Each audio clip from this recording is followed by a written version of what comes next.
antes de ir Jesús a la cruz del Calvario, le preguntaron que cuándo restauraría el reino. Y el Señor Jesús les dio algunos detalles. El Señor Jesús les dijo que sería como en los días de Noé. Y estamos estudiando precisamente Génesis capítulo 6. Estamos estudiando acerca de Noé y las circunstancias que se estaban dando entonces, que son tan parecidas a las de ahora, tan parecidas que la verdad asusta un poco. Si no fuese porque todo lo que está por venir y pronto, no podemos dar fecha, el día y la hora nadie lo sabe, pero las señales se dieron para algo. Las señales se dieron para que estuviésemos prevenidos, porque lo que Dios promete, lo hace. Lo que Jesús profetizó, se cumple, y además se cumple al dedillo. Por ejemplo, cuando le están mostrando a Jesús el templo, la gloria del templo, Jesús le dijo, pues veis este templo, no va a quedar piedra sobre piedra. No pasó mucho tiempo para que esta profecía se cumpliese. Cuando el general Tito entró allí en Jerusalén, el templo le prendieron fuego. La cúpula del templo era de oro, y el oro derretido se metió entre las piedras, y las legiones romanas, por sacar el oro, levantaron todas las piedras, como Jesús había dicho. O sea, se cumplió exactamente como Jesús había dicho. Y hoy estamos viviendo unos tiempos muy parecidos. Y es porque la venida de Jesús está muy cerca. Muy cerca. Y aunque lo que está por venir no nos gusta mucho, nosotros sabemos que son los dolores de parto, ¿verdad? Los dolores de parto son dolores, pero producen vida. Son dolores, pero producen vida. Los dolores se tienen que dar, pero al final viene aquel que es la vida, aquel que es Rey de Reyes y que es Señor de Señores. Amén. Hoy, hermanos, vamos a repasar un poco por encima, porque la última vez fui muy rápido en aquellas cosas que quise compartir y me dejé bastantes cositas atrás. Algunos de vosotros no estabais. Encima la grabación se ha perdido, el pendrive donde estaba se ha perdido, así que voy a recordar algunas cosas y algunas otras que dejé en el tintero, las voy a decir con la ayuda del Señor, ¿verdad? En Génesis 6 entramos en yo diría la tercera etapa de la caída del hombre. En Romanos capítulo 1, a partir del versículo 18, se nos muestra cómo el hombre, que habiendo conocido a Dios, no le dan gloria ni gracia, empieza a descender para abajo, ¿verdad? Y aquí vemos lo que algunos han llamado, o yo le llamo la tercera caída. La tercera caída. En la primera caída, el hombre fue convencido por Satanás. Satanás le engañó. Con que Dios os ha dicho, ¿verdad? ¿Y cómo le engaña? Primeramente metiendo dudas. No creáis todo lo que Dios os dice. No creáis todo lo que Dios os dice, ¿verdad? Pero fijaos una cosa, el hombre oye a Satanás, le hace caso, pero Satanás está fuera del hombre. Satanás está fuera del hombre, ¿verdad? En la primera caída, las consecuencias de la primera caída es el día que pecares, ciertamente morirá, pero no murió al momento, ¿verdad? Primero vemos la desobediencia. La desobediencia, de acuerdo a las Escrituras, es pecado. El pecado trae el juicio de Dios. El juicio de Dios, cuando no ha sido solucionado el problema del pecado, nos condena, trae condenación, y la condenación trae una perdición eterna. Así que el hombre desobedeció. La desobediencia es pecado. El pecado trae el juicio de Dios. El juicio de Dios trae la condenación. Y la condenación trae la muerte eterna. Esto fue lo que, digamos, consiguió para nosotros el primer Adán. Cuando lo comparamos con el postrer Adán, es todo lo contrario, ¿verdad? En Jesús encontramos la obediencia. En Jesús encontramos la santidad. En Jesús encontramos la justicia de Dios. En Jesús encontramos no la condenación, sino la salvación. Y en Jesús encontramos la vida eterna, en el postrer Adán. Pero fijaos bien, en la primera caída, todo lo que el hombre trajo sobre sí mismo. En la segunda caída, Satanás ha conseguido que el hombre sea carne. ¿Qué es la carne? Yo digo, hermanos, que la carne es los principios satánicos, los principios del enemigo de Dios introducido en el ser humano. Introducido en el ser humano. Por eso el hombre se perdió. Recordáis que siempre que hablo de la perdición, digo que la perdición tiene estos dos aspectos, ¿verdad? Un aspecto es estar fuera de, y el otro aspecto es la consecuencia de estar fuera de. Pongo como ejemplo mi cartera. Si yo pierdo mi cartera, ¿por qué está perdida la cartera? Porque no está con su dueño. No está con su dueño. Y al no estar con su dueño, la cartera está perdida. El hombre sin Dios está perdido. No importa que sea bueno o malo. Fijaos bien. La cuestión no es un hombre muy bueno o un hombre muy malo, sino estás con tu dueño. Esa es la cuestión. No se me olvida, hace muchos años, una mujer de pueblo, una mujer un poco especial, una mujer que cuando se ponía a acabar con los hombres podía coger un escardillo con una mano y otra con la otra. Era una mujer fuertísima, le daban la mano y te dolía. Algunos de vosotros la llegasteis a conocer. Pero vamos, que eras capaz de... Era tremenda, ¿no? Y hablándole del Evangelio de Dios, ella me dijo, pero yo qué daño he hecho, yo qué malo he hecho en esta vida. Si yo lo único que he hecho es criar 5 melones. Se refería a sus 5 hijos, ¿no? Yo lo que he hecho es criar 5 melones. ¿Qué daño he hecho yo en esta vida, no? Y yo le dije, mire, no voy a decir el nombre, ya murió la pobre mujer. Mire, yo tengo 3 hijos. Para que me rompan el corazón, no necesito que sean ni ladrones, ni borrachos, ni drogadictos, ni adúlteros.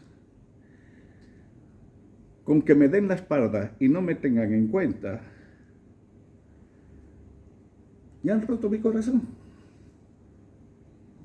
Ya han roto mi corazón, aunque sea buena gente. Pero me dan la espalda. El primer aspecto de la perdición es precisamente esto: no estar con su dueño. Y el segundo aspecto es que cuando el hombre no está con su dueño, se pudre. Yo pongo el ejemplo de si en vez de perder la cartera pierdo 2 kilos de carne, ¿qué le pasa a la carne cuando está ahí? Más y le da el sol. ¿Verdad? Se pudre, se pudre. Y esto es lo que le pasó al hombre. En la segunda caída, Dios llegó a decir, el hombre no es nada más que carne, ¿verdad? La carne es contraria a la naturaleza de Dios. es totalmente contraria a la naturaleza de Dios. La carne también es contraria a la ley de Dios. ¿Recordáis lo que dice Romanos 8:7? ¿Lo leemos? Romanos 8:7.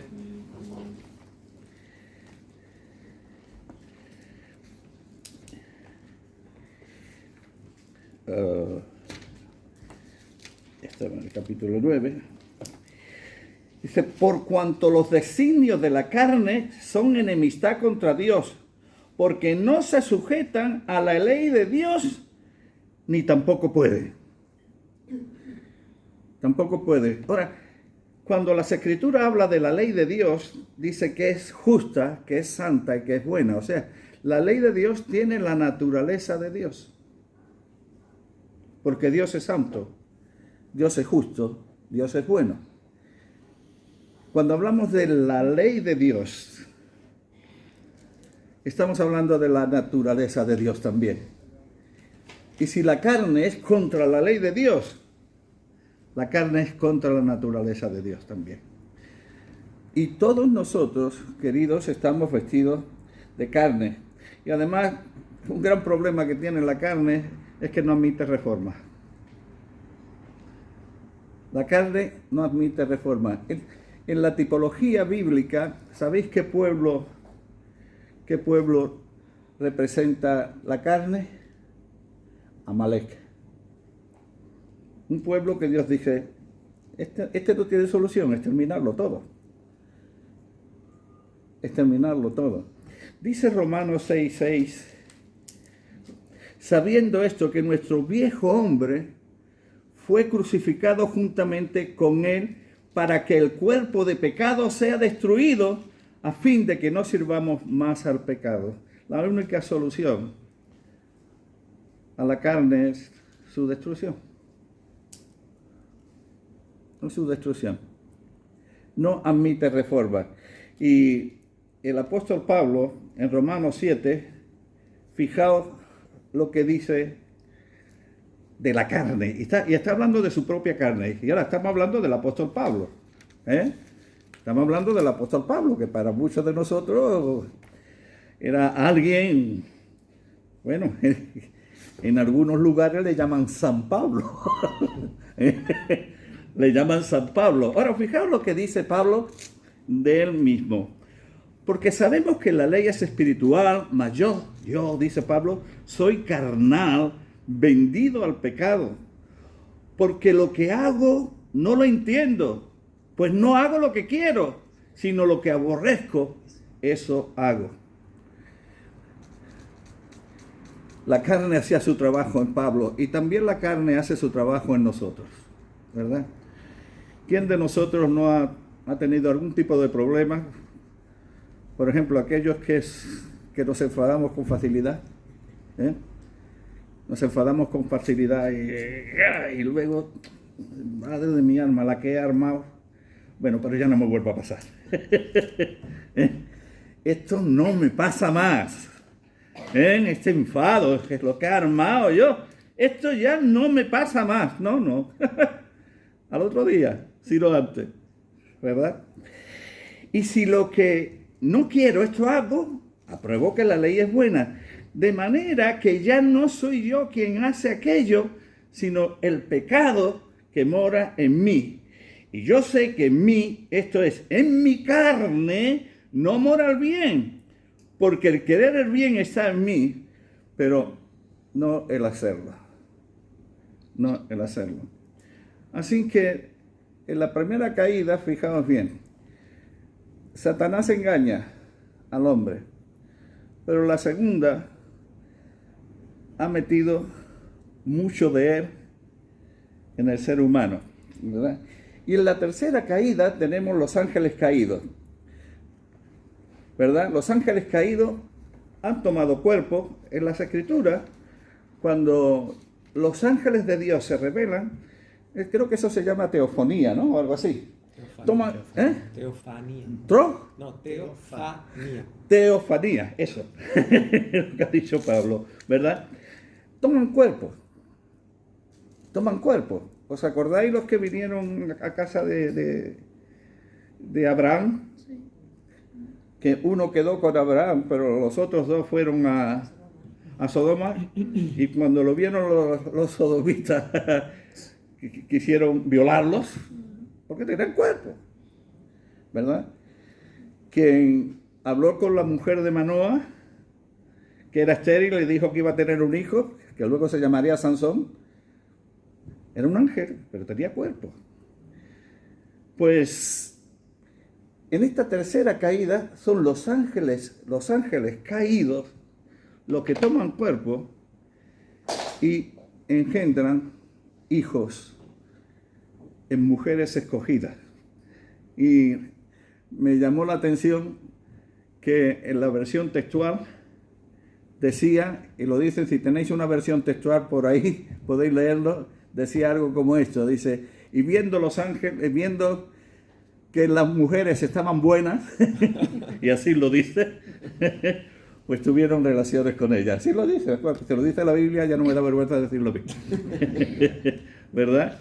Tuvieron relaciones y dice que de ellos nacieron gigantes. Les llaman, las escrituras les llaman valientes. Hermanos, hoy vivimos en un tiempo en que hay mucho gigantismo. A lo mejor no me refiero a los jugadores de baloncesto, ¿no? Pero hay grandes empresas que destruyen a personas. Hay grandes religiones que destruyen a personas.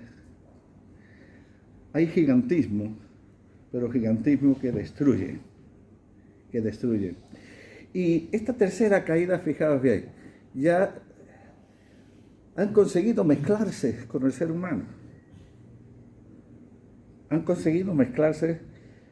humano. ¿Por qué lo hacen? Porque quieren destruir el plan de Dios. ¿Y cuál era el plan de Dios? El que Él revela en Génesis 3:15. Cuando después de la caída Dios habla con Adán y luego también habla con la serpiente o el serpiente y le dice, y pondré enemistad entre ti y la mujer, entre tu simiente y la simiente suya. Esta te herirá en la cabeza y tú le herirás en el carcayá. O sea, la simiente de la mujer era quien iba a vencer, iba a destruir al gran enemigo de Dios. Y entonces, ¿qué cosa mejor podemos hacer que mezclarnos los ángeles caídos, engendrar gente caída en la mujer? Así evitamos que de la simiente de la mujer nazca quien va a vencer al enemigo de Dios, ¿verdad? Ya sabéis que aquí está hablando de que luego más tarde sería María, la Virgen María, del cual nacería el Cristo. Entonces ellos pensaron, pues si nos mezclamos con las mujeres, rompemos el plan de Dios.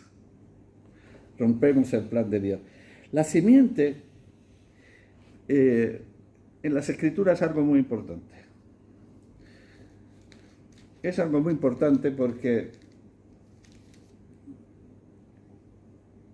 si somos hijos de Dios, si somos linaje de Dios, es porque tenemos la simiente de Dios. ¿Sí? Siempre recuerdo Juan capítulo 1, el versículo 11 dice, a lo suyo vino, a lo suyo, no a los suyos, sino a lo suyo. Y antes ha dicho que es todo lo suyo. Todas las cosas por Él fueron hechas y sin Él nada de lo que ha sido hecho fue hecho. Sin que todo lo que existe es suyo. El salmista lo dijo así. De Jehová Dios es la tierra, su plenitud y todo lo que en él habita. Y entonces el verbo, el logo se hace carne y a lo suyo vino. Y los suyos, ahora ya se refiere a su pueblo, no le recibieron. Mas a todos los que le recibieron, recibir Me encanta esta palabra. Porque la cuestión no es si tú crees en Jesús o no. La cuestión es si has recibido a Jesús en tu vida. Porque nada de lo que hay fuera de ti puede ser vida para ti. Si tú no respiras, por muy bueno y muy puro que sea el aire, tú te mueres. Si tú no bebes agua, por muy buena que sea el agua, la besoya o la que sea embotellada, tú te mueres. Por muy ricos manjares que tengas delante de ti, como no lo ingieras, te mueres. Por muy bueno que sea aquel que tiene un nombre que es sobre todo nombre, por mucho que te ame, si está fuera de ti, no puede ser tu vida. No puede ser tu vida. Por eso dice Juan, y a todos los que le recibieron, a los que creen en su nombre, les dio el poder, la potestad de ser hechos hijos de Dios, los cuales no son engendrados, ¿ves lo que hicieron los ángeles caídos con las mujeres? Pero estos, los cuales no son engendrados de voluntad de carne ni de varón, sino de Dios. Somos engendrados por Dios. Eso quiere decir que la simiente de Dios viene dentro de nosotros, viene a nuestro espíritu. Amén. Que la Biblia, cuando habla de Cristo, por ejemplo, en Gálatas 3:16 dice que es la simiente de Abraham. En Abraham encontramos que tiene descendencia y simiente. Y la bendición, la gran bendición, es principalmente por la simiente. Porque todos los árabes vienen de Ismael, que son descendientes de Abraham, pero no son la simiente. La simiente, de acuerdo a Gálatas 3:16, es Cristo, ¿verdad? Y fijaos bien, de esta simiente se nos dice algo tremendo, algo tremendo. ¿Habéis notado que el apóstol Pablo en Romanos capítulo 7, cuando habla de porque lo que no quiero hacer, eso hago, sigue diciendo, de modo que ya no soy yo quien hace aquello? Ah, ¿no? ¿Ya no eres tú, Pablo? Ya no soy yo quien hace aquello, sino el pecado que mora en mí. Entonces no es Pablo, no, es que ahora Pablo ha nacido de nuevo. Pablo es nueva criatura, y aunque está vestido de su carne, que todavía aquí no mora bien, tiene la simiente de Cristo. O tiene la simiente que es Cristo, ¿verdad? ¿Y qué dice el apóstol Juan en 1 de Juan 3:9? 1 de Juan 3:9. Tengo mi Biblia que necesita una reparación, está desorden. ¿Conocéis el texto de 1 de Juan 3:9? Precioso. Dice, todo aquel que es nacido de Dios no practica el pecado, porque la simiente de Dios permanece en él y no puede pecar porque es nacido de Dios. ¿Qué es lo que no puede pecar? La simiente de Dios. Yo sí, pero la simiente de Dios que está en mí, eso no. Eso no, ¿verdad? Y dice el apóstol Pablo también, el pueblo de Dios que tiene la simiente de Dios, fijaos bien, será el instrumento que Dios usará para aplastar a Satanás debajo de nuestros pies. ¿Recordáis Romanos 16:20? Ya llegaremos ahí con Pablo. Algún día, algún año, llegamos allí. Pero fijaos qué texto más precioso lo que dice. Creo que dice, y el Dios de paz, empieza diciendo, y el Dios de paz, 16:20. Está terminando Pablo de escribir su carta. Y el Dios de paz aplastará en breve a Satanás bajo vuestros pies. La gracia de nuestro Señor Jesucristo sea con vosotros. Hermanos, qué bueno es ser hijo de Dios. Qué bueno es tener la simiente de Dios en nosotros. Ay, si nos diéramos cuenta, si fuésemos capaces de valorar lo que es esto, Qué tremendo, hermano. Qué tremendo. Qué tremendo. Así que ya un poco más adelante llegaremos a la cuarta caída.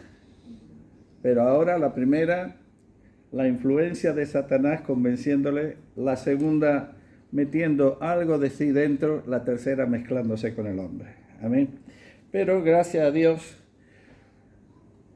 pero Noé halló gracia a los ojos de Dios. Aparece Noé, ¿verdad? Un hombre íntegro, honesto, lleno de fe, porque cree a Dios y le obedece. Fijaos bien, he puesto cree a Dios a conciencia. No he puesto cree en Dios. Cree a Dios. ¿Qué diferencia hay entre creer en Dios a creer a Dios en nuestros días? Porque sabéis una cosa, creer en Dios en el original tiene el sentido de hacia adentro, ¿no? Siempre he puesto este ejemplo.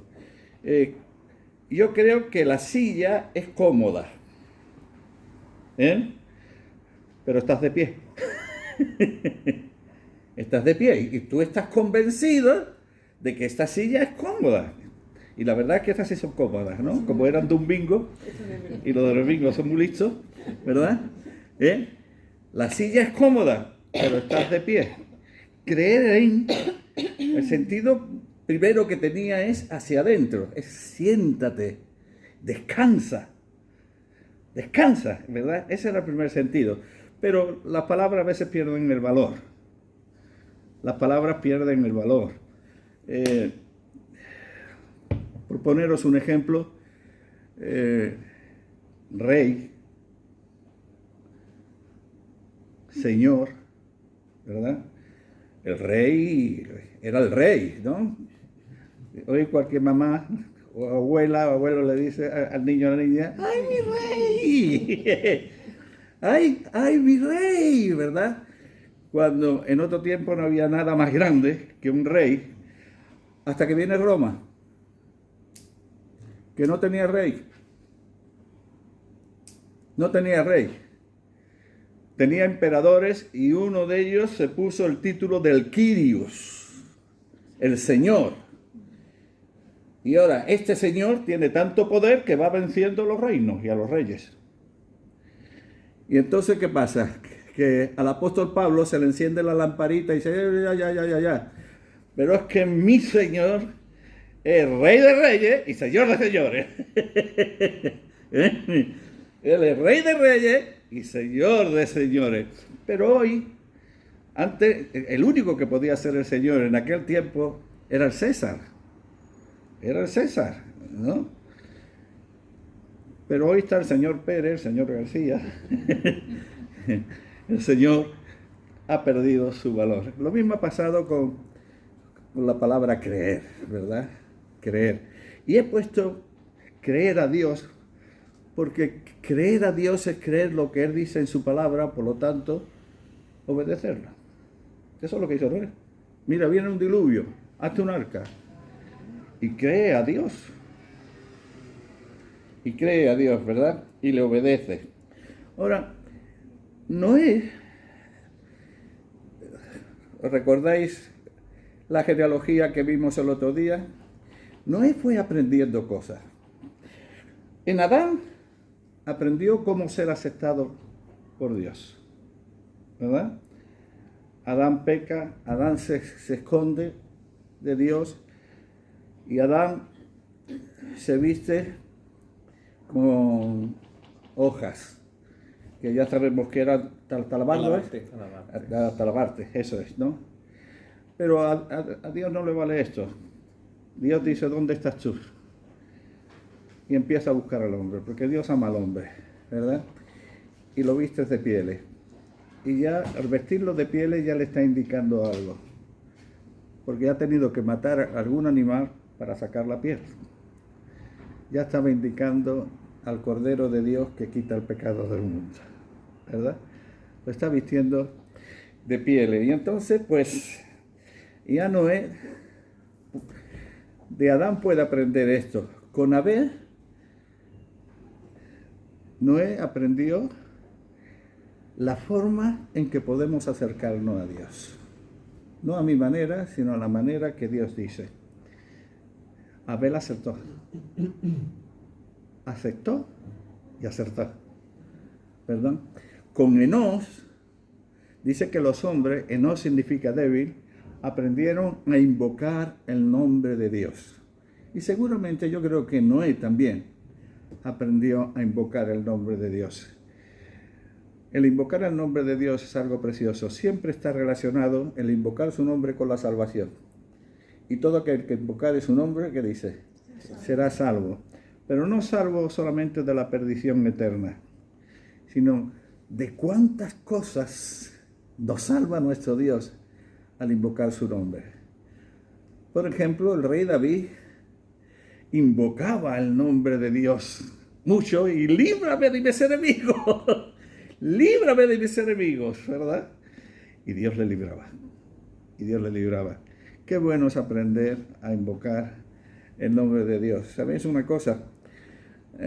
Cuando yo empecé a darme cuenta de esto, y a veces iba por la calle, en un tiempo en que había pocos móviles y sin muchas cabinas telefónicas, cuando tenía necesidad de invocar el nombre de Dios, como me daba vergüenza que la gente dijera, mira, este está chalado, habla solo, me metía en una cabina, cogía el teléfono, cosas mías, cosas de tonto, cogía eso, e invocaba el nombre, de aquí nadie se extraña de que esté hablando. Pero no sabéis de cuántas cosas el Señor me libró, de cuántas tentaciones, de cuántas riñas, porque trabajando en la calle se pasa mucho. Y de cuántas cosas, ¿verdad?, me libró el Señor. Entonces me metí en la cabina y invocaba su nombre. Y con Enoch,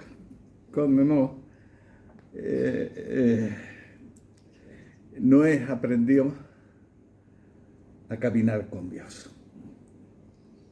No que Dios caminaba con Enoch. Hay una promesa preciosa de Jesús acerca de, y he aquí yo estoy con vosotros todos los días hasta el fin del mundo. Y hay un salmo maravilloso que dice, ¿a dónde miré de tu espíritu? ¿Verdad?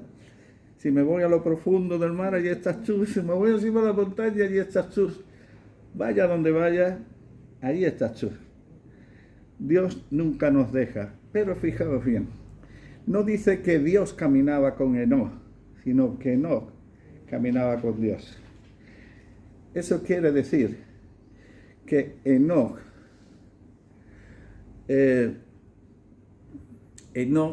decidió no andar su propio camino para andar en el camino que Dios marcaba. Todos nosotros tenemos ilusiones, unas buenas, otras malas. Todos nosotros nos hacemos proyectos, ¿verdad? Todos nosotros pues tenemos más o menos una idea de partimos de aquí a dónde quisiéramos llegar.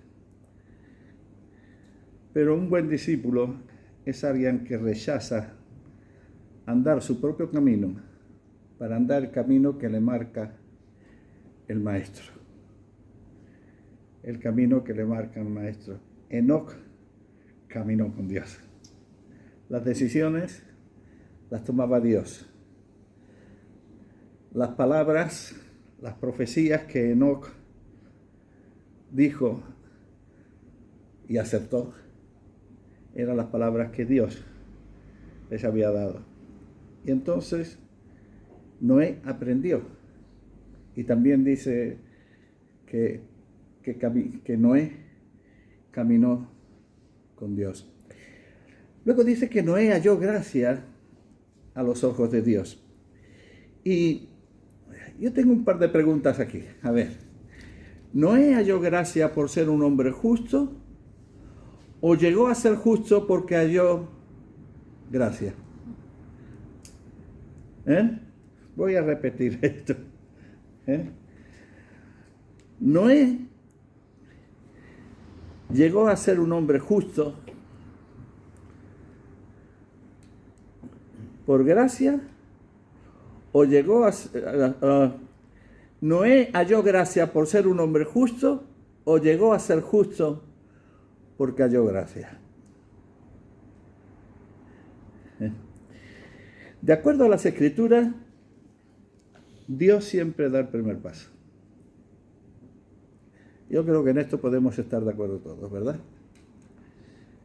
Dios siempre da el primer paso. Siempre.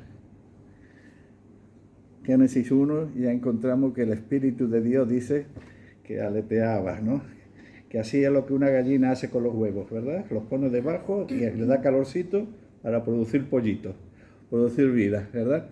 Pues eso, Dios siempre da el primer paso.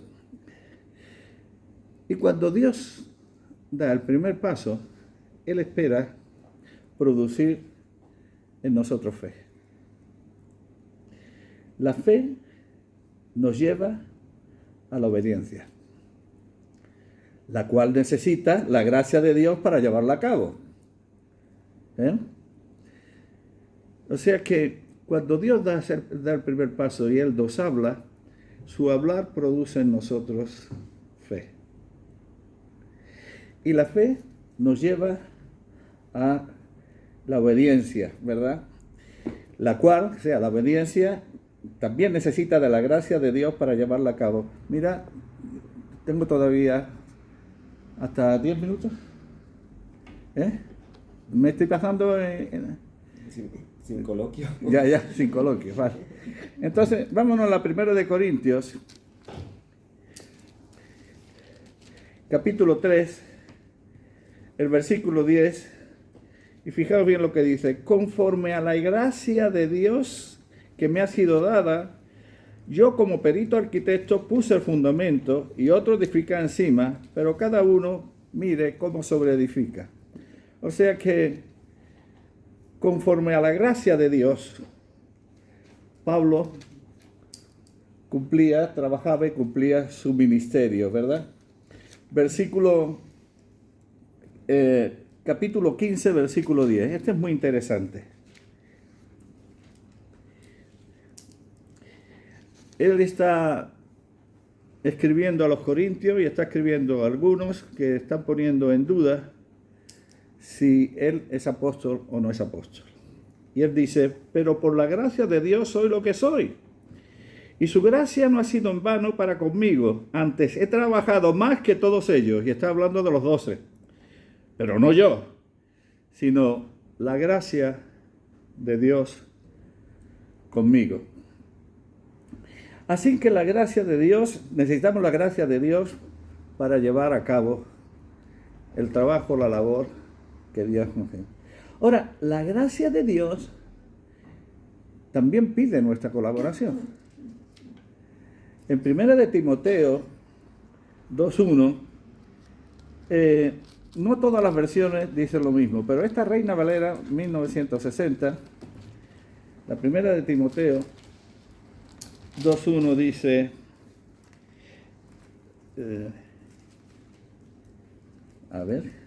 segunda de Timoteo. Ya decía yo, era raro. Tú pues, hijo mío, esfuérzate en la gracia que es en Cristo Jesús. Tu versión dirá fortalécete. Fortalécete. ¿Verdad? Sí. Otras dicen fortalécete. O sea, pero aunque todo lo hacemos por la gracia de Dios, Dios espera nuestra colaboración. Por eso quiere que le obedezcamos, ¿verdad? Quiere que le obedezcamos. Cuando respondemos con obediencia, la revelación de Dios se multiplica. La fe crece y la gracia de Dios se derrama en nosotros. Voy a volver a leer esto.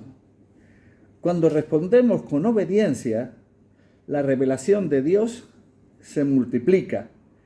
La fe crece y la gracia de Dios se derrama en nosotros. La fe es la respuesta del hombre a la revelación de Dios.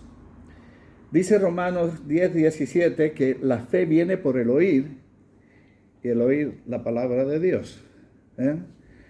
Así que Dios te habla, la palabra entra de ti, se transfunde en ti y vuelve a Dios como fe.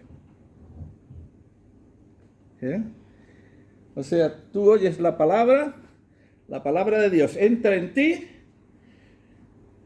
se transfunde, no sé si esta expresión es buena, yo la he leído hace pocos días, y vuelve a Dios, pero vuelve a Dios como fe, ¿verdad? La fe no se hereda, dijimos el otro día, pero sí se contagia. La fe no se hereda, pero sí se contagia. En la segunda de Timoteo 1:5, como lo tengo aquí, lo voy a leer, trayendo a la memoria la fe no fingida que hay en ti, la cual habitó primero en tu abuela Loida y en tu madre Eunice, y estoy seguro que en ti también. Le está escribiendo Pablo en su última carta antes de ser sacrificado a Timoteo, al que consideraba su hijo, en la fe, ¿verdad?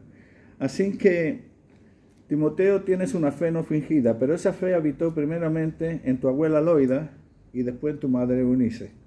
Ahora, la fe no se hereda, pero sí se contagia.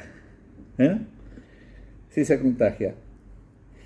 La fe obediente de nuestros padres nos protege.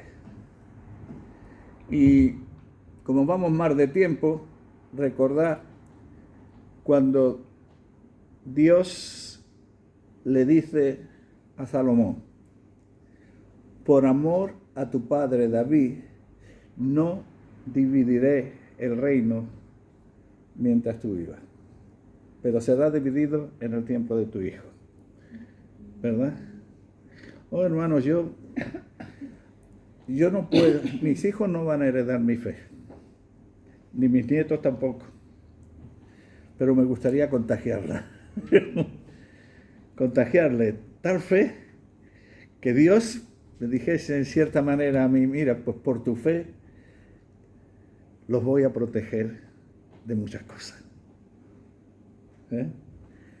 Los voy a proteger de muchas cosas. La fe de Noé, fijaos bien, le salvó a él, a su familia y a nosotros.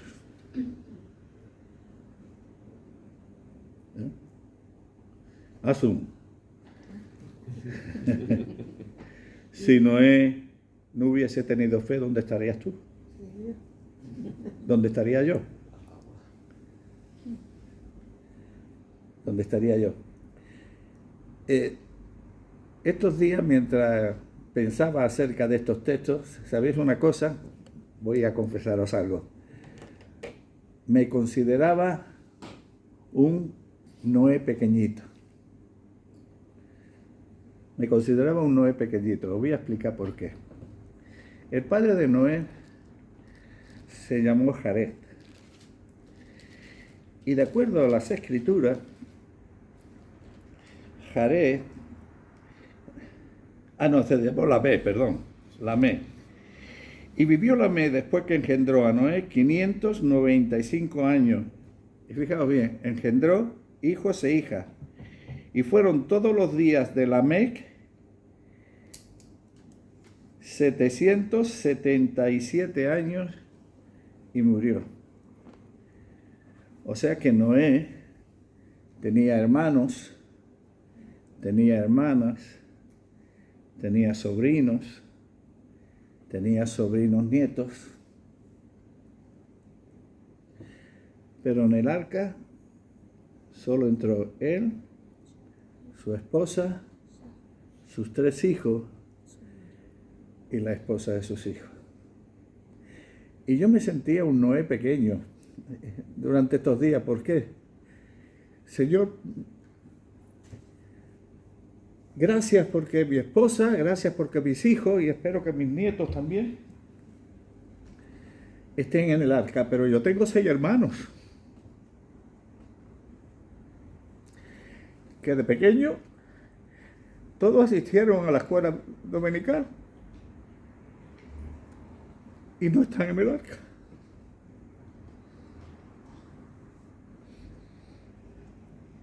No están.